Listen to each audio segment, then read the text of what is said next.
Welcome to Remembering the Way Back Home. I'm inspired today to talk about optimism, mainly because I was listening to a piece by Harry Baker, who I think is the world stand-up poetry slam champion.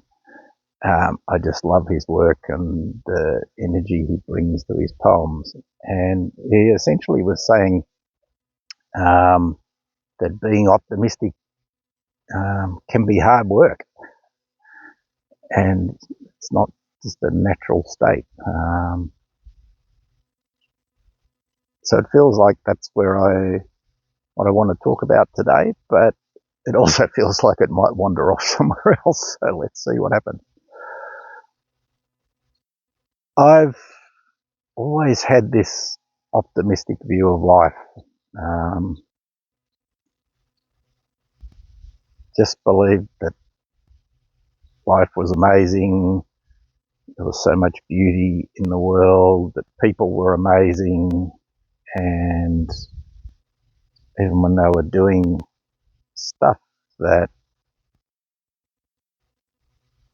hurt people or hurt me, that I could still see their humanity or their brokenness or how they might have come to be that way. And I've realised that I actually have to keep making that choice. It's not just some natural state that I go back to, or maybe it is, but to go back to that place feels like I have to choose that direction. And it just it makes sense to me that if I've got a choice about how I see the world, why would I not choose optimism, beauty, joy, happiness, love, connection instead of some of the other things that are thrown up in so many places on the news and culturally, and even the way Western culture virtually doesn't work if everyone's in that place, because we need to be striving for something else, and for it to work we need to feel like there's something missing and we need to have more, and there's something we don't already have and we need to go and get it, and even if that means pushing other people out of the way, then that's what we need to do. And why would I choose that? I know the difference. I know when I get stuck in stories about lack and how bad things might be and things I'm struggling with, and I can get caught in that spiral, and it doesn't feel good. I feel like I'm shrinking and almost dying on the inside.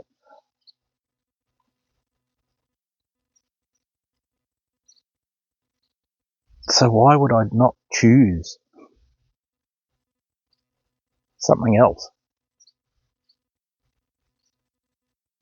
And sometimes that choosing is really hard, and sometimes I can't choose and I'm just stuck, and then I have to remember to just let it go and for things to be as they are. But when life is just being life, it arrives with me through a lens of perception, and that I can choose.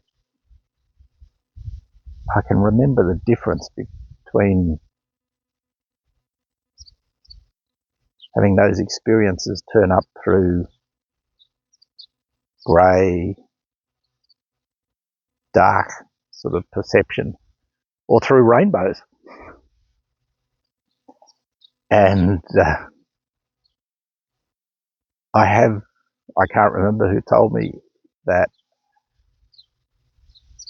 I've been called rainbow unicorn, sometimes in a playful way, but sometimes in a you're being unrealistic way. And I get what they're talking about, and I get that sometimes I don't allow what's actually happening inside me, sadness, anger, those things. I haven't allowed them, and I thought I needed to be in some other place. But why would I not want to be a rainbow unicorn?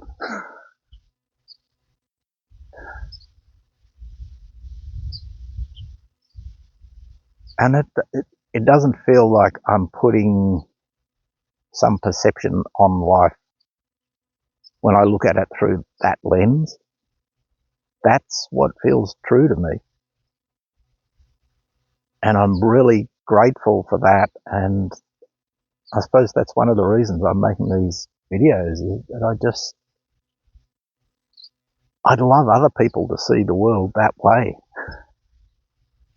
to choose the stories of joy and love and connection over the doom and gloom and horror and end of the world. And all those things are out there, and they're all possibilities. But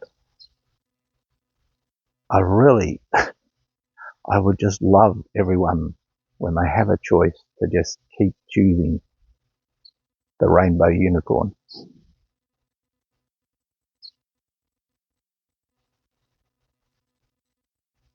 It's such a joyous place.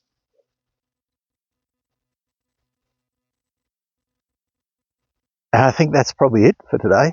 I could say a lot more, but I'll probably just get into a whole lot of words. So please subscribe to this channel, hit the like button, leave any comments. I'd love to hear from you. And I'm going to go and enjoy this beautiful 2nd of June Republic Day here in Italy. It's so quiet and the weather's beautiful. And I'm just going to soak it all up. And I hope you're all having a wonderful day. Bye for now.